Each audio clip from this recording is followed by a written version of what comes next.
Hey guys, how you doing? Dan Freitag here from the Average Dan Show, Foster the People podcast. Today, I've got a great young lady here, Kat from Iconic Logistics. Kat, we met at the Alignable about a week or so ago, and you were telling me a little bit about what you're doing. Tell me, what is it really that you do? Well, I am a freight broker. Again, my business is Iconic Logistics Services.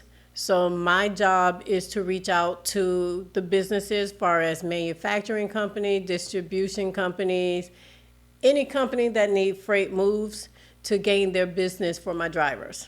I like that. I mean, that's cool. How long have you been doing this?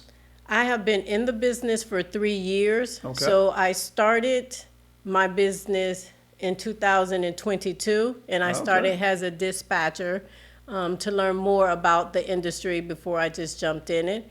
2023, I ended up being like a freight agent working for someone else, learning a little bit more of the industry, and also learning to bid on government contracting. Okay. And then as of October of last year, I opened my own freight brokerage company. Awesome job. High power to that. High five to that one. Thank you. Yes, I like Yes, that. thank See, you. I'm really, how can I say this? I'm thrilled about people that want to take on that challenge about starting their own company.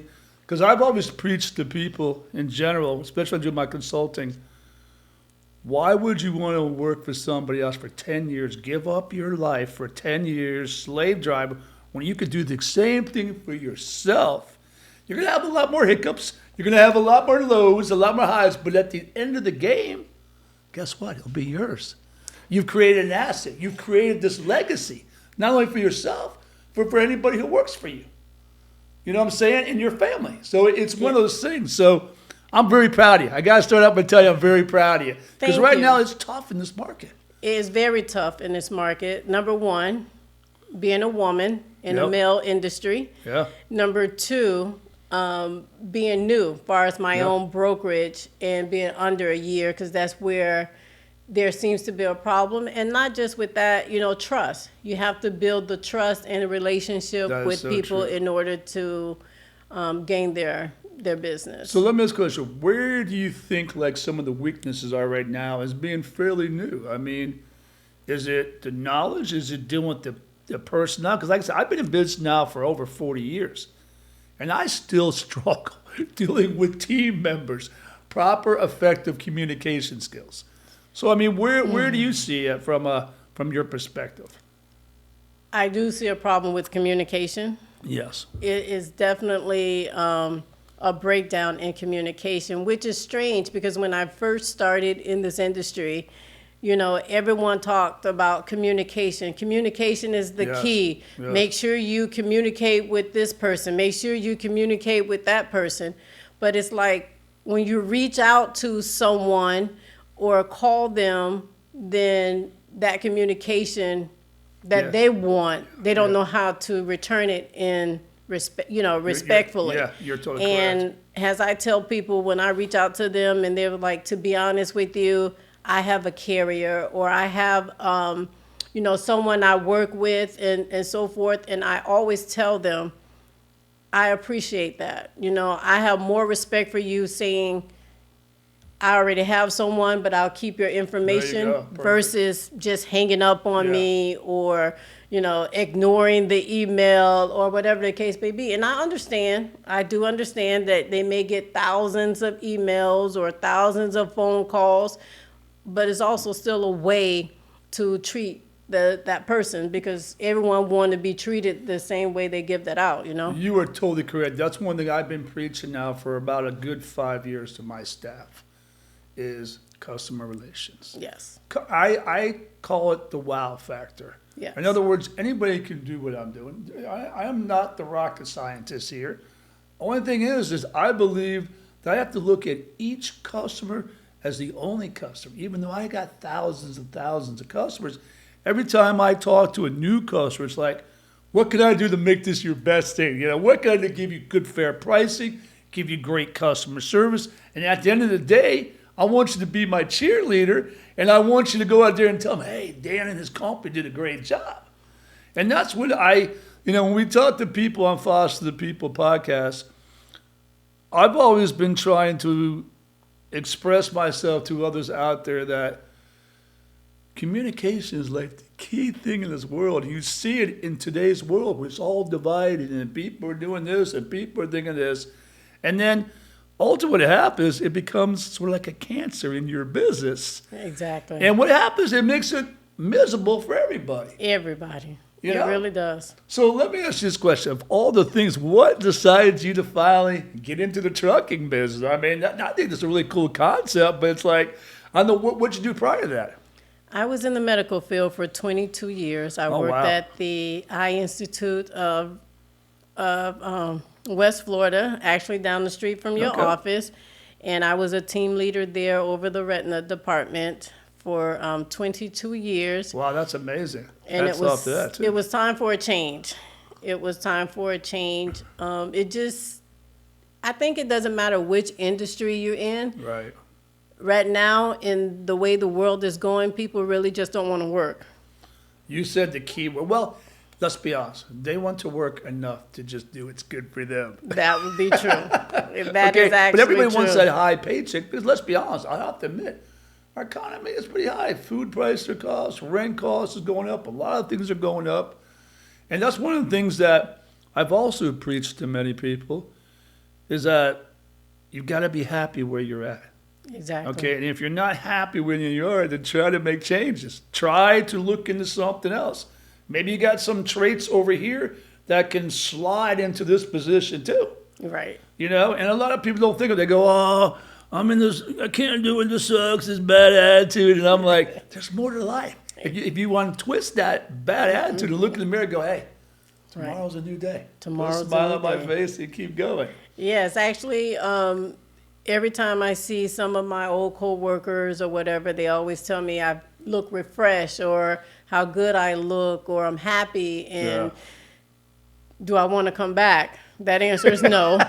But I tell them, I still get the headaches, right? Yeah. Because every job or every position, you're going to have headaches. Right. But I told them the difference is it's my headache versus someone else's headache. Right. That you are completely correct. And that's why, once again, I got to give you kudos for starting it and doing it. Thank you. What I can say to you from my experience, like I said, since I was 20 years old and I'm 62 now, I've had many different companies.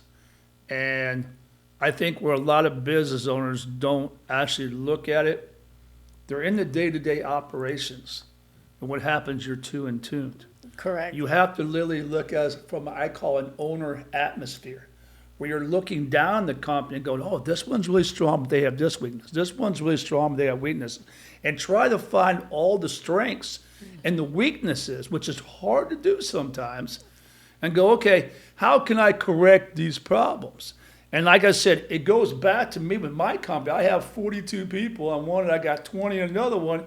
It seems like everybody knows their job, but it goes back to, well, you said to be here at 2 o'clock. No, he said to be here at 4 o'clock, or he wanted it red when it's supposed to have been purple. And it's like, wow. So you got to create systems sort of have them that checkoff mark. And I would think for truck drivers, I'm not going to say anything about your business because I really don't know, but I would think just logically, okay, Yes. you would have certain checkoffs that they would have. So that way it's more smoother. You're getting it out, you're checking it off, so checking it off, checking it in. All right. I mean, I know, tell me a little bit how the business runs like on a daily operations. So just like now, I have a customer to where he reached out and was like, I need a load picked up from Okay. this point A to point B. Okay. So I will reach out to my drivers, kind of look at the schedule first to see who's around or who will be able to pick up Smart at that move. time Yeah, there or you that go. day. And normally, well, I shouldn't say normally, all truck drivers are to pre-trip, which Okay. means check their trucks before they leave. Make sure All right. everything's working, there's no issues. But along with me, far as drivers, I vet my drivers just to Yeah. make sure they are in compliance with Right. the FMCSA, that they have the insurance that's required, they are the right person with the right truck, the truck number, because there's a lot of fraud going on in the I can trucking imagine. Yeah. industry at this point. So, there's just different things. We have to check their schedule, make sure, they've had their logs, what they call them, monitor their logs, a ELD. So we just have to make sure everyone is in compliance with picking up, dropping off. They can meet their quota and everything. All right, let's talk about it, because that's very interesting to me, because I have another company called Furco Solutions. And what it is we pick up recyclable shells, fire extinguishers, Yes. from other companies from North Carolina, Georgia, South Carolina. And normally how it works now, and I can see would it be a little bit hard for you, but if we could come up with a better system, it might work out. But what it is, I'd have staff members that will either, like myself, I flew up to North Carolina, picked up a big 26-foot truck, went to 4 different locations, manually, which sucked, had to load the stuff up in the truck, all right, and then go to the next stop, load up on the truck, get them signed off, and go back. I would think, and once again, how can I say, these are old fire extinguishers that we take from competitors, like Pie Barkers and the Cintas and all these other companies who sell and service fire extinguishers. But ultimately what we do is we take these and we'll take them back and we'll strip them all down and try to recycle them. The one that we don't go to the scrapyard, the ones gets recycled and put back out into commission. And we were just told here recently that come October, that Ryder now is telling that you have to have a CDL license or something. And when you were telling me about it, I was like, okay, maybe we can negotiate something. Yeah, but what do we do? Because I don't expect your driver to go out there and load up all this stuff. And I don't even know if I can get the customer to maybe put them on a pallet, wrap it or something. Is there some type of maybe a container or something they could go in? Well, yeah, with that, honestly, I would see if your customer would be able to put it on a pallet and wrap them up so they're all together, and then the box truck driver, because you're saying a 26-foot, Right. would be able to put that in the back of his truck and then drive it to wherever you need it to go. So yes, we can work something out with that. No, but see, that's information that I'm glad you're bringing to the table here. Because, like I said, this is all new to us. We've been running these routes now for about a year, and how come we've had a couple of close ones where tires blew out on a truck, Yes. and that's scary. You know what I'm saying? Now, whose fault is it? Is that for overweight, or is that because the tires were no good? We've heard both sides. You put a little too much weight on there, and the problem is, how do you really weigh it unless you got a scale there? We're just toting fire extinguishers and throwing them in the back of this truck. And that's what I mean by the CDL also. So with having a CDL, your weight, you have a weight limit. So Right. you'll be able to do more having the COL, but having a non-CDL is only a certain amount of weight that you can use with that. So, But far as with your tires going out, it can be both, right? I mean, if you've used those same tires, haven't had them Yeah, I mean, checked, we don't know. and We then you just continue to pile and pile and pile, then your tire was like, okay, I'm done with you. we had one where the guys went up to Jacksonville. Okay. All right, no problem. And they routed it up from Penske. On the way back, they were loaded up here, load up here, load up here, and then drove back. On the way back, they had 2 tires blow out on the driver's side and the rear. And that's I'm just thank God nobody got hurt. Even though we had insurance, that it became an issue Right. because they didn't say it was overweight, but we had a driver come out and say those tires were used tires. Now, whose fault? I'm just glad nobody got hurt. Yeah, that's a good thing, I'm because not it could saying- be worse. And then, like I said, I think to myself, because I would love to have a firm sort of like yours educate us and maybe take that business. If we could somehow streamline, they just go to the forklift, I guess, and stick it on the truck. Yes. But how would you know the weight? And if they got a thing full, they're going to have to weigh it out before they get on the truck. Yes. So that's they gonna should be a know the problem. weight. So Well- especially if they're going to do a pallet and wrap it and so forth, then they should really know the weight. And to be honest, they probably should have knew the weight before they put it on the back of your truck anyway. Well, here's what it is. We have a variety of shells, and they go from 5 pounds to 45 pounds. Okay. So you might have 145 pounds, you might have 10 of these, you might have 40 of these, and we've had at most on one truck, we've had almost 1,000 shells on the truck, which I'd probably maxing it out, you know what I'm Yes. saying? And I don't want the liability no more, and I told myself and Josh and the rest of our team that we need to come up with a solution because we're starting to get more and more business on this, and with the new law out there is it, so once again, do we go buy our own truck? I would think if we get pulled over, we're going to have problems. Yes. So, okay, let's talk about another thing. What do you do for hiring process? I mean, what do you look for in drivers? Do they have their own vehicle? Tell us that story. At this particular time, I am looking for owner-operators, and yes, that means that they're having their own business. Their own truck. Right. Again, that comes with compliance, making the insurance and their license and all of that is in compliance for FMCSA. Eventually, I do want to have my own trucks. Right. So be like what we call in the industry asset base. Right. My goal is actually to open a school.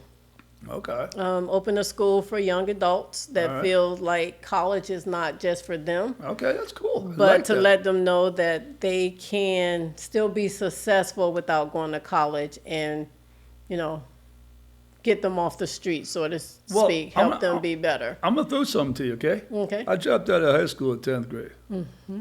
I started hanging around the wrong crowd, partied up, did a lot of things, got into the music business, thought I knew the world. Floundered around about 2 years. My father said, hey, you need to get it together. So he gave me an opportunity. He goes, I'm going to give you $10,000. You can go get your GED and go to college or start your own company. So at the age of 20, I was dabbing a little bit in the restaurant business. I said, well, there's a deli for sale. And I got a hell of a deal. So I bought the deli. I managed to get that deli for about 2.5 years. Hard work. My mother stood beside me, helped me out. That was a nightmare. That's a whole other story. Well, But yeah. she did a hell of a job keeping me going. But that was one of the best roads I was ever down. I learned from the trials and tribulations. But 2.5 years later, competition came in. And I just couldn't compete. So in about 1.5 years later, I had to bail out and start all over again. But how can I say this? My wife is a school teacher. And we go back and forth on, I feel like a lot of things nowadays we're teaching kids are not relevant in today's society. And when you're talking about that, there's a lot of people that would love to have a job like that. And they can make decent money if they get going. Yes. You know what I'm saying? And it just depends on what their lifestyle is, I mean, let's be honest. If it wasn't for the fact that I was just driven and I wanted to be better, I mean, I went back to college, got me an associate's degree, but honestly, I paid $50,000. That has nothing to do with my life skills. Yes.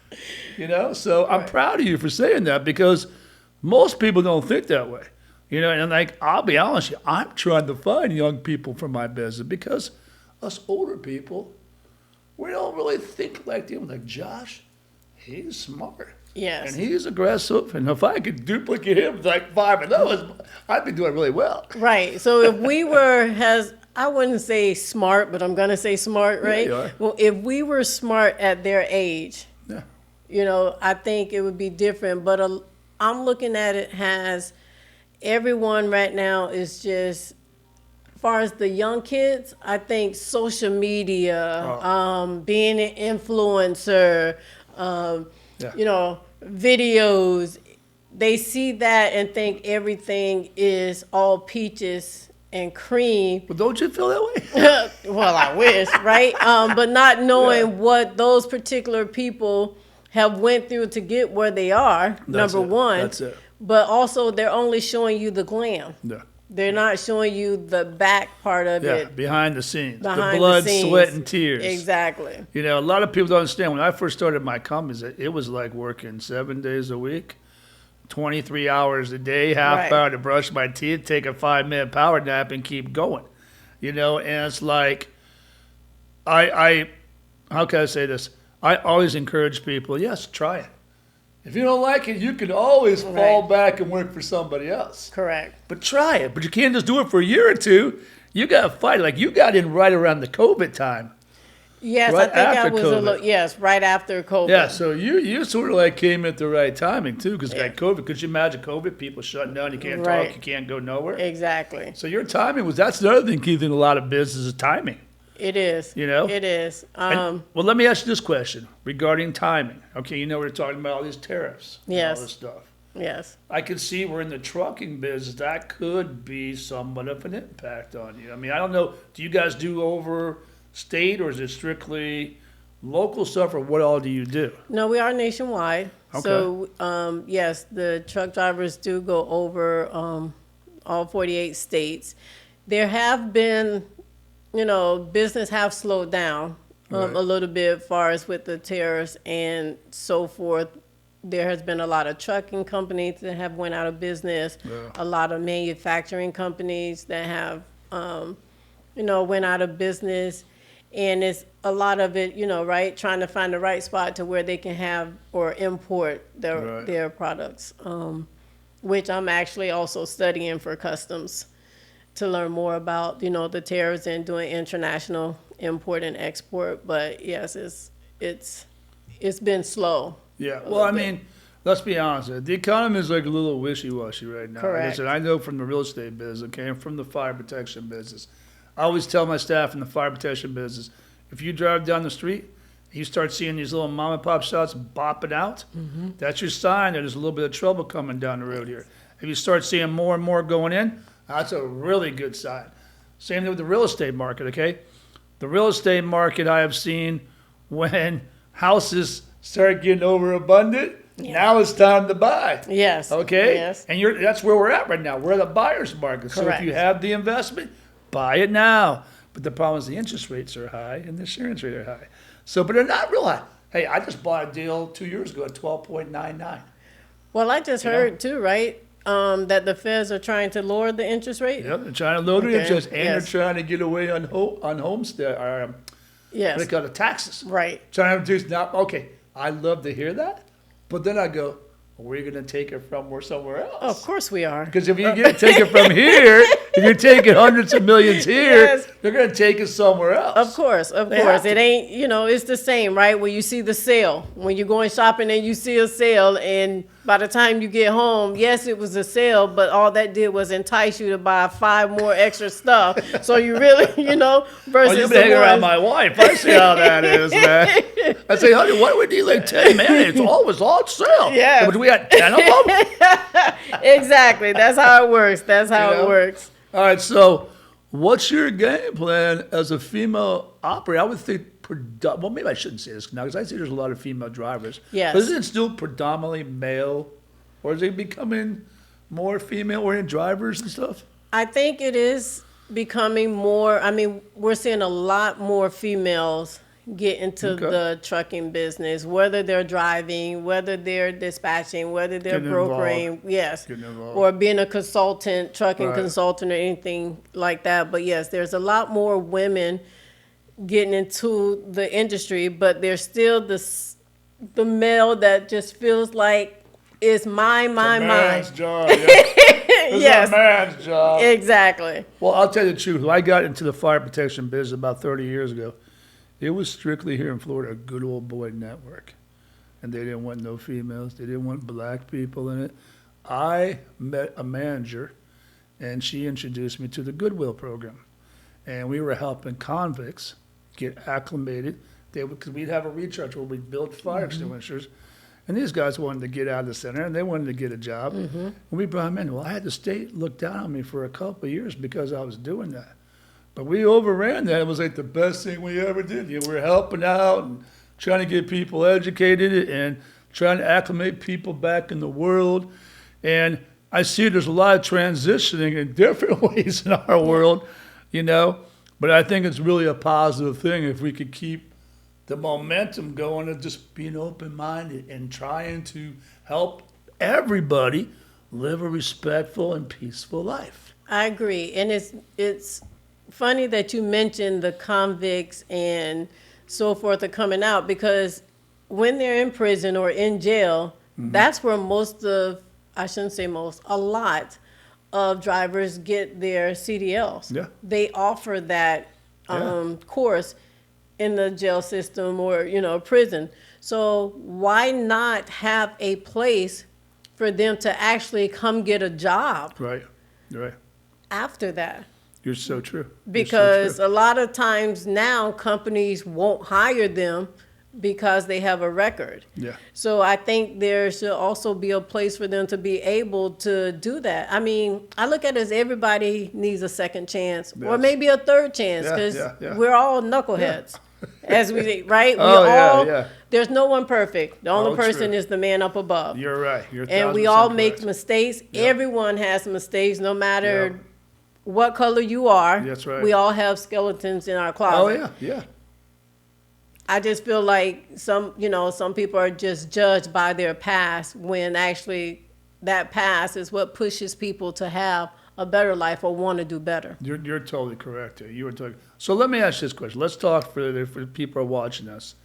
How much could a truck driver make on an annual basis, roughly? It's going to depend on them, to be honest with you. So they need to make sure they know what their business, far as because owner operators obviously have their own, what their income or what their business can hold, right? So you want to make sure you know what your maintenance will be, what your fuel is, what Yeah, your fuel's pretty insurance. expensive. Yes. Insurance, I don't know, how expensive is insurance? Insurance is Really? a lot. Yes. But now let me ask a question. Because these are big vehicles and they mostly are diesel, I think. Yes. Don't they get more of a life shelf on them than the average? I get like 200, 300, 400, 500,000 miles. Well, I'm trying to think of my driver when I was dispatching on what they were. I think it just all depends on where they're going. Yeah, Right. it really depends how they maintain it, Right. and, And But I so mean, if they know their overhead of their business, then they would know how much they need to accept right. with driving. So making sure that load would be within their overhead amount. Well, see, that's what I'm trying to give just like somebody else if they were curious about getting into the trucking business. I mean, I think it's sort of cool. I just don't see, I can see myself driving a big rig. Me either. Oh my God. I had to drive spit it out, dude. I had an Escalade with a 25-foot boat behind it driving down the highway, at 70 miles an hour. And I'm like, could you imagine? Well, when I drove the 26-foot truck, that was a nightmare. Yeah. Because they had one of those things that lock in at like 72 miles an hour. Right, yes. So I'm doing 70 miles an hour, and I'm like, I'm never going to get there. And then people just flying by and people are cutting, and you got a truck full load. And I think, if that person stops too close, Yes. am I going to have enough time to brake? It's just all those little things. I don't think I could handle that job. And then I see them sleeping on the sideways. We go up to North Carolina quite a bit. We're getting ready to go up for another 3 weeks, so I'm getting ready to hopefully start up another office up in the Hendersonville, Asheville area. We're going there for 3 weeks to open up another office out there. And some of these truck stops, I see them sitting on the side of the road there, man. I don't know. You have to be that unique type of person. Yes. Because they sleep in those trucks and they travel in those trucks. And what's the rule on the driving again? Now, they can only do so many hours? Correct. They can only do, I want to say 15 hours. Is it 15 hours? I want to say they can only drive like 15 hours Okay. or 12 that- hours, and well, I mean, then they how- have to. But how do they determine? I guess they have. the ELD. All right, now you keep saying these Yes, words. I know. Oh, It's the electronic logging device. Oh, so it's electronic device. Yes, Okay. yes. So every truck driver have one of those to where it keeps tracks of their mileage or Okay. their hours. Now, okay, you're driving down the highway and they have to cut off. Why do I see some trucks that cut off and some just keep cruising by that? Is there a reason behind that? Oh, you mean the weigh station? Right. Because when they're driving, it points and let them know whether they need to pull over to a weigh station. So it's just like a speed trap, Right. more or less. When you're driving and you're the one, it's 5 of you guys going really Right. fast, but the Right. cops say you pull over. That's kind of what it is. Well, the reason why I'm saying that because I really didn't know that the big trucks that we were driving were supposed to go to a weigh station. Yes. I just went by. Nobody stopped me or anything. But when I got back into town and spoke to, it was Penske or Ryder who it was, they said, you're supposed to stop in that weigh station. And I'm like, nobody told me that. Yeah. Nobody stopped me. But what is it, to make sure the weight of the Yes. vehicles? But now, if I never gave them a weight before, how would they know whether that's accurate or over or under? Well, they will because of your truck. So each Oh, I see what you're truck, saying. yes, each truck. That's why I was mentioning with the CDL, Yeah. whether you have one or not, then you know how much weight that you can Yeah, carry. you're right. They say with it's that. about 20,000 Yes, pound. Yeah, I correct. remember seeing that GVW or GWV, gross Correct. weight vehicle. That does make sense. So, all right, from a woman's standpoint, I want to hear this because I really admire you and I'm really proud of you. Where do you think your obstacles is being a business owner? Oh, man. Funding, right? But what about the SBA? I would think you'd have a better chance than me getting it. I am with the SBA. Okay. I'm with Apex. Okay. It's a lot of different companies for small business owners that I'm with. I also have like my certifications for a small business owner or minority owned Right. business, but it's still getting out there. It's still Amen. getting Yeah. out there and being able to prove myself True. as a company Right. and getting to know everyone else. Again, I mean, I understand that, you know, everyone is used to their own person because they Right. dealt with everyone for, you know, so many years. But I still feel like at some point, you know, you should be able to have a try. Well, let me ask this question. What's your selling approach or what's your marketing approach? In other words, okay, let's say you were coming to me Yes, and I already had a trucking provider. yes. What would make me want to jump ship unless this guy pissed me off? You know, he keeps screwing up, he's late, or he's getting ticked, or whatever the damage may be. What would give me the incentive to want to change? Besides, I know you're good looking and everything, but besides that, Oh, you know, man, besides that's what I that- do. No, I'm just besides that, I joking. mean, what's that? Because I tell my guys in our fire protection company, Right. it's just a fire extinguisher.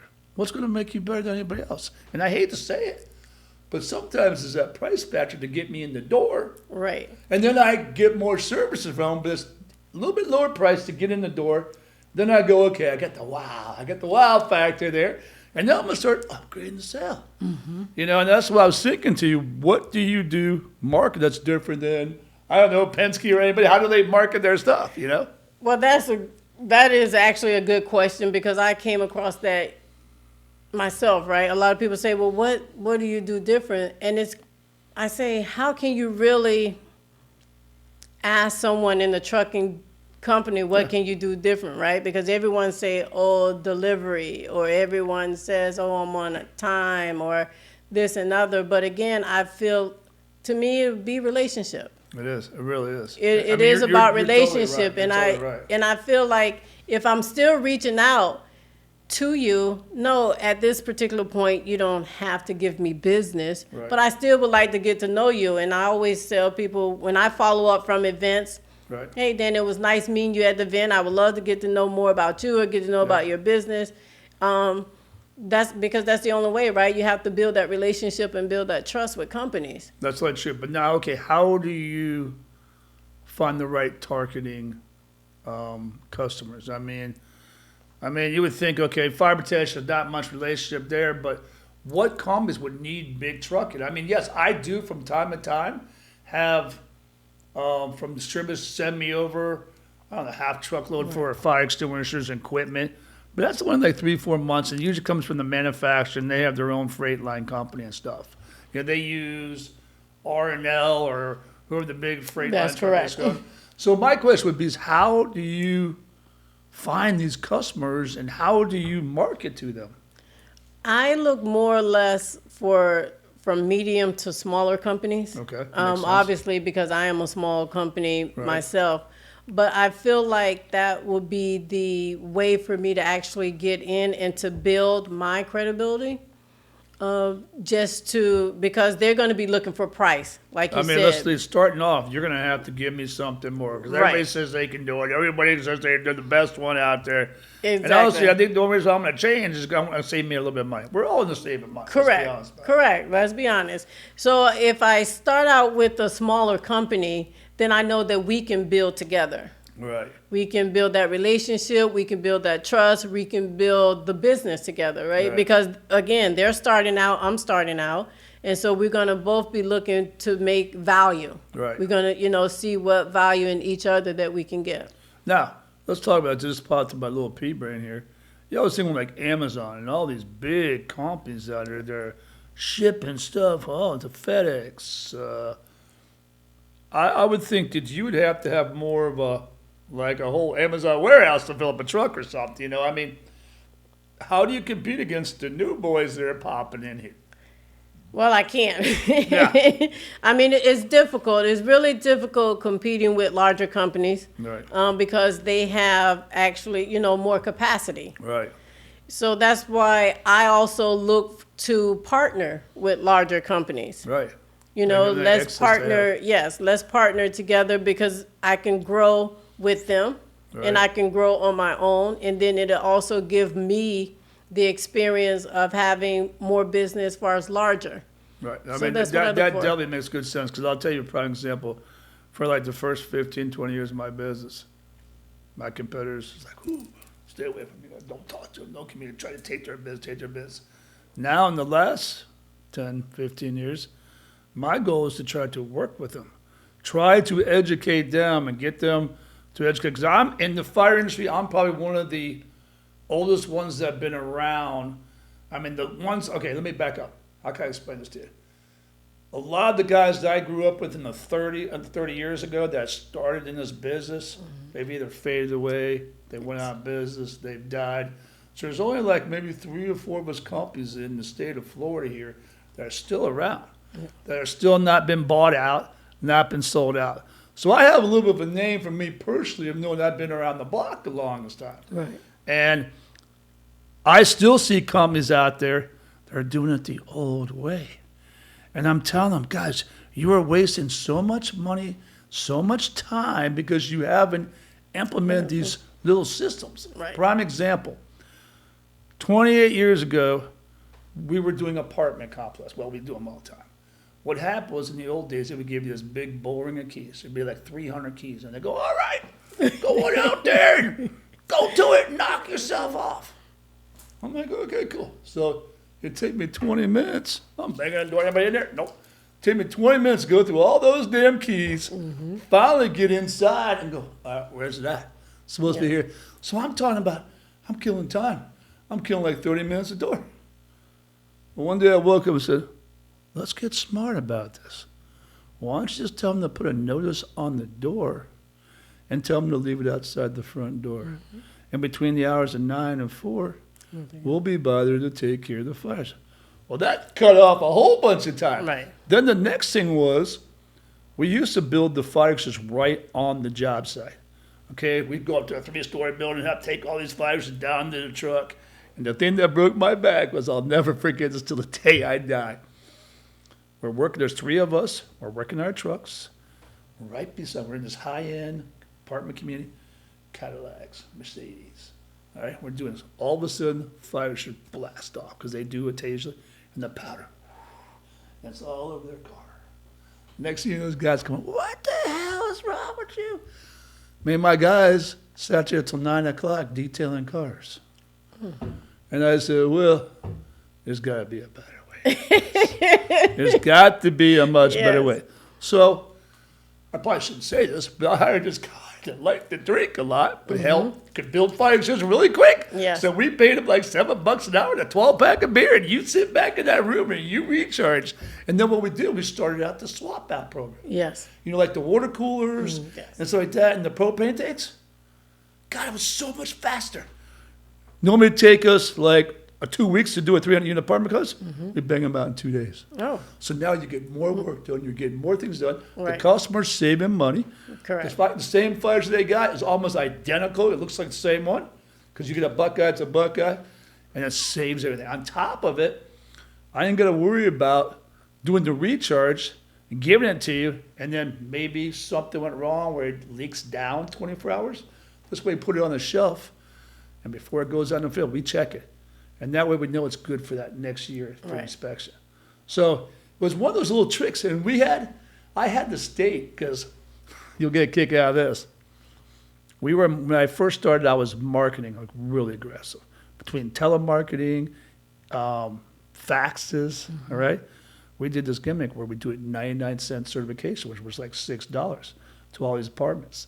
Okay. These apartment costs were jumping. Right, left I and bet. I started really getting my competitors pissed off at me. All right. Well, they thought I was scamming on people. They called the good old boy network. Right. They were watching me for a week. They come into me and they go, Dan, what the hell are you doing? I said, I'm doing what the code book says. Does it say you can't swap them out? Right. Oh, no, you can't do that. I said, show me in the book where it says you can't do that. This is up to the owner. Yes. So it's just that sense of time management skills that managed to like take my company, go up to they're like this big time. So then the prices came up and everything got released, but we're still ahead of everybody. And like I said, I'm still talking to people like, wow, you're still doing a recharge in the back of your truck? So that's what I'm saying. I try to emphasize to entrepreneurs and business owners, find ways to cut costs, find ways to improve performance. Right. And the biggest thing is finding ways to bonus your help. In other words, if you're going to give them a salary, give them a decent salary to start. But then when they more produce, here you go. Exactly. People like getting that weapon. You give them a couple $100 or even a gift card. Say, hey, man, people love that. It's a sense of feeling appreciation. Yeah, I was just about to say that. Customer appreciation. Everybody likes that, to know or being appreciated even for the little things, because when you appreciate them for the little things, then they give more and they give themselves more. And if you appreciate them or give them the best price, far as my drivers, I always say I try to make it best for my drivers, because I want you to come back to me. I want to be able to use you again because you're happy with what I gave you. Yeah. See, that was the other thing that I've seen a lot of my competitors, they do some subs. And they would wait till they get paid. Well, sometimes their accounting department's not too aggressive getting paid. They might get said, well, that poor guy went out and did the work, he has time, he's paying another person. He's like, hey, if I have subs, which I really don't, but a few subs to do, bring me that invoice. Yes. I double check to make sure that it was done. Right. You get paid within 24 hours. Mm-hmm. And I don't even play that game. And if they start producing a lot, I give them a little bit extra. You know? Like I said, we have club seats to the Buccaneers games. And so at this time of year, we're like, now I know where to go if I want to go, Dan. Hey, my wife taught me into that. She's the Buccaneer fan. I'm just the driver and the. Well, where is she? Because I need to talk to her. She was at that meeting that night, man. She was probably talking about the Bucs thing too, man. But like I said, I just, I've realized over the years, especially, being an entrepreneur, owner, whatever you want to call it, is appreciation goes far. It does. Not just only for yourself. You got to appreciate yourself. You got to look in the mirror and go, damn, I'm so proud of you. Like I told you, I'm amazed. People, women, I would think just a woman in general getting into a man's business like what you're doing, that takes a lot of guts and glory. And I have to do that. I have to give myself grace. And I'm learning how to do that. I guess because me being like in the medical field and being a team lead and I can do it with my eyes closed, so to speak. And then now being in this industry, and every day is still something new, right? No matter how long you're in the trucking business, or I should say logistics, because it's something new every day that you can learn from it. But I have to learn to give myself grace and know that I'm not going to know everything right now or right off the bat, but to accept my win, even if it's a small win, but to accept it. And I'm learning that because I'm like, oh, Kat, I'm so proud of you, especially doing things on the computer, because I was not a computer person. Nope. And so now I'm learning how to do extra stuff. And I mean, I'm like a little kid in the candy store when I get it right. Well, if I can do this, I'd be like, oh, girl, you're doing good. So now, okay, let's talk a little bit behind the scenes here. What do you do for like accounting thing? Because that's the biggest thing. A lot of people, when I talk to consulting meetings, I say, what's your profit and loss? Well, I make like $22 off of this and I make $10. I said, well, let's just go realistically. You're making $5,000 a month. You're parts and everything are costing you $4,000, and your utilities are costing you $500, and now you have $500 left over. How many hours you put in? I've had a lot of people say, well, I put in about 100 hours a week. And I'm thinking to myself, do you understand Yeah. that little bit right here is okay at the beginning? And then understanding how to cut those expenses. And that's why I see too many of these businesses. I mean, I've just seen 10 businesses in the last year go out because of, I want to say, poor asset management, poor cash flow. And it's tough. It is tough. You know, and let's be honest, you've got to market. You've got to market. find people. You do. You've got to pay taxes. You got to pay insurance. You got to pay sometimes repairs. I think right now, I did an inspection on two of my. Well, I didn't do. I had my staff do it. Two of the vehicles, the seatbelts don't work. Now I'm sorry. If you drive a vehicle, is that a wall that you have? Yes. I'm gonna say, and you mean to tell me you're risking potentially someone's life? Why was I? What's pregnant? We told somebody. Come on, people. Yes. And those are the problems I have. I hate the glorified babysitting part. You know, I feel like we're adults and that we should be able to do things as adults.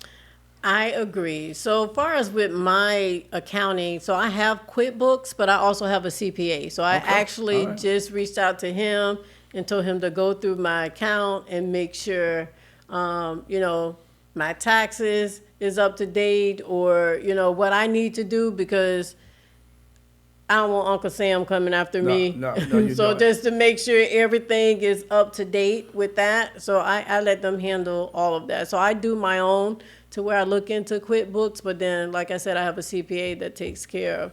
Well, I'll of tell you all the the truth. other We things. had the desktop for like 20 plus years. Yes. And then we were just talked into going online. Ooh, that was a major transition for us. Yes.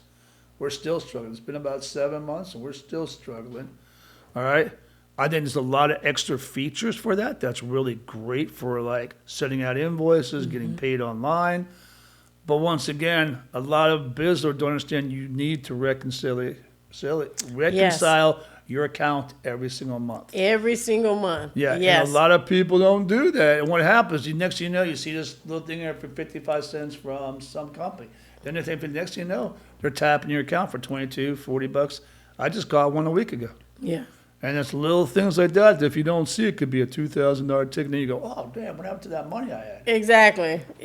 So I make sure I go into QuickBook and do my reconciliation every month. But then, like I said, I just turn everything over to the CPA and make sure he double checks and things go well. So, yeah, that's what I do for my accounting. I mean, I'll tell you, like I said, once again, I just got to reiterate, I'm very proud of you for taking this drive, and I wish you the best. What can we tell other people who want to maybe, learn about your business? How could they maybe, maybe not your business, but someone in general who want to get in the trucking business, or maybe being, I don't know, do you have desk help or do you have people marketing for you? What all positions would you have like in your company, just for an example? So, I mean, I'm looking for salespeople. So Okay. I would need help with that, along with I'm looking for dispatchers. If there's any owner operators that may need some type of work, they can also reach out to me. All right. So my email is info@iconic-logistics.com. My website is iconic-logistics.com. My name is Kat. The phone number is 877-271-3630. I am at extension 1. There you go. All right. So you need freight transportation, rail, warehouse, or storage, call Iconic. So, all right, let's talk also. What type of customers are you looking for? I mean, what do you market after? What type, you say small business, but just give me like an example. We're talking like, I can't visualize in my head. What type of business would that be like? So Plumbing business, or what are we talking like? we can do HVAC, because Okay. all of their supplies that they need. Okay. It can be plumbing, it can be water, so food and beverage, dairy, I mean, Just about furniture, anything. just about anything. Any company that needs freight moved, no matter what that freight is, call Iconic. All right, well, I tell you what, I really appreciate you joining us today. I just want to add to you guys, hey, You got Kat here. You guys, we got to give her applause. Great job Thank today. you. And like I said, if you guys know anybody that might need her services or would like to maybe get involved with her, she's looking for people. You got to be a hard worker, not a hard worker, a smart worker. Correct. All right? And she'll give you the proper training. But guys, like I said, once again, we appreciate Kat for being on our podcast today. And, Thank you. And we look forward to doing more with you. Yes, sir. All Thank you for right, having me. yeah.